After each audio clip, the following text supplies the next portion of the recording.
بسم اللہ الرحمن الرحیم۔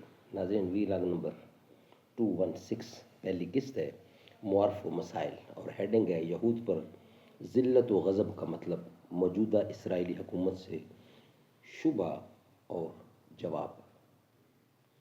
پیج ہے 152، معارف القرآن جلد نمبر 2، یعنی دوسری جلد ہے، سورۃ آل عمران نمبر 3 اور آیت نمبر ہے 112۔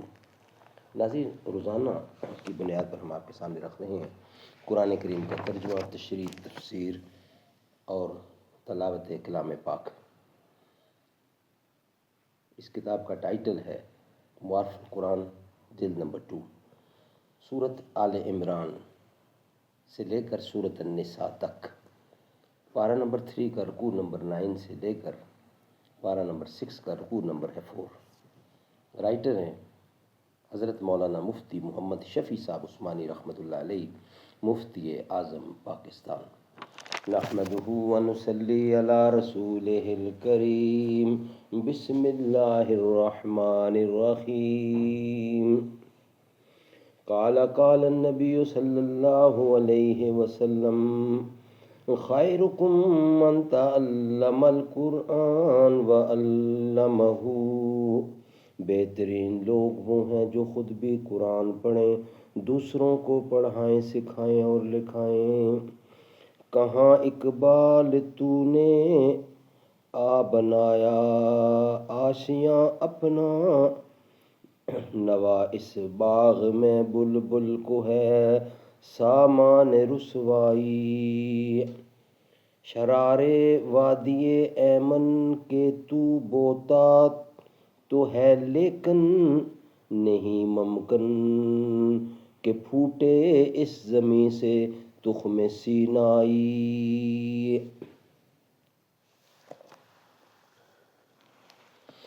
معارف و مسائل، وی لاگ نمبر 216 پہلی قسط یہود پر ذلت و غضب کا مطلب، موجودہ اسرائیلی حکومت سے شبہ اور جواب۔ معارف و مسائل، یہ بحث سورۃ بقرہ کی آیت نمبر 61 میں تفصیل سے گزر چکی ہے، جس میں کوئی استثناء نہیں ہے۔ آیت آل عمران میں الا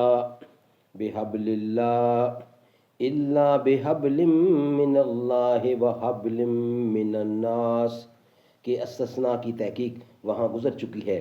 اس کو معارف القرآن جلد اول صفحہ نمبر 179 سے لے کر 181 میں دیکھ لیا جائے۔ اتنی بات یہاں مقرر قابل ذکر ہے کہ کشاف کی تفسیر کے مطابق استثناء کو متصل قرار دے کر معنی آیت کے یہ ہیں کہ یہود پر ذلت و خواری لگی ہی رہے گی، مگر صرف 2 صورتوں میں وہ اس ذات سے بچ سکتے ہیں۔ ایک، اللہ کا عہد، مثلا نابالغ بچہ یا عورت ہونے کی بنا پر بحکم خداوندی وہ قتل وغیرہ سے معمون ہیں۔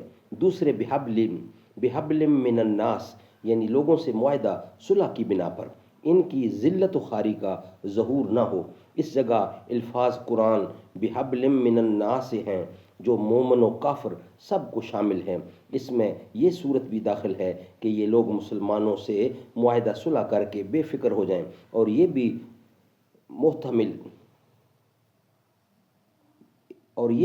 متحمل ہے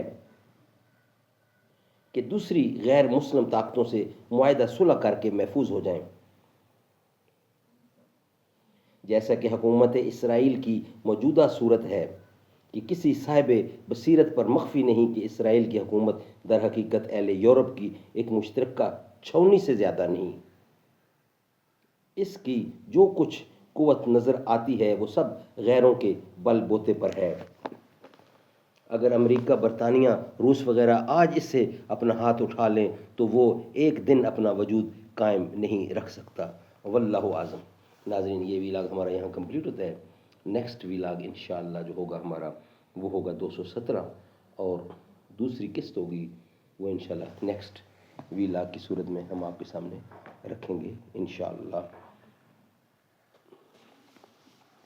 میرے رب کی مجھ پہ عنایت ہوئی، کہوں بھی تو کیسے عبادت ہوئی، حقیقت ہوئی جیسے مجھ پر عیاں، قلم بن گیا ہے خدا کی زبان، مخاطب ہے بندے سے پروردگار، تو حسن چمن، تو ہی رنگ بہار، تو ہی میرا جیفن، تو ہی فن کا سنگھار، مصور ہوں میں تو میرا شاہکار۔ یہ صبحیں، یہ شامیں، یہ دن اور رات، یہ رنگین دلکش حسین کائنات، میرے رب کی مجھ پہ عنایت ہوئی۔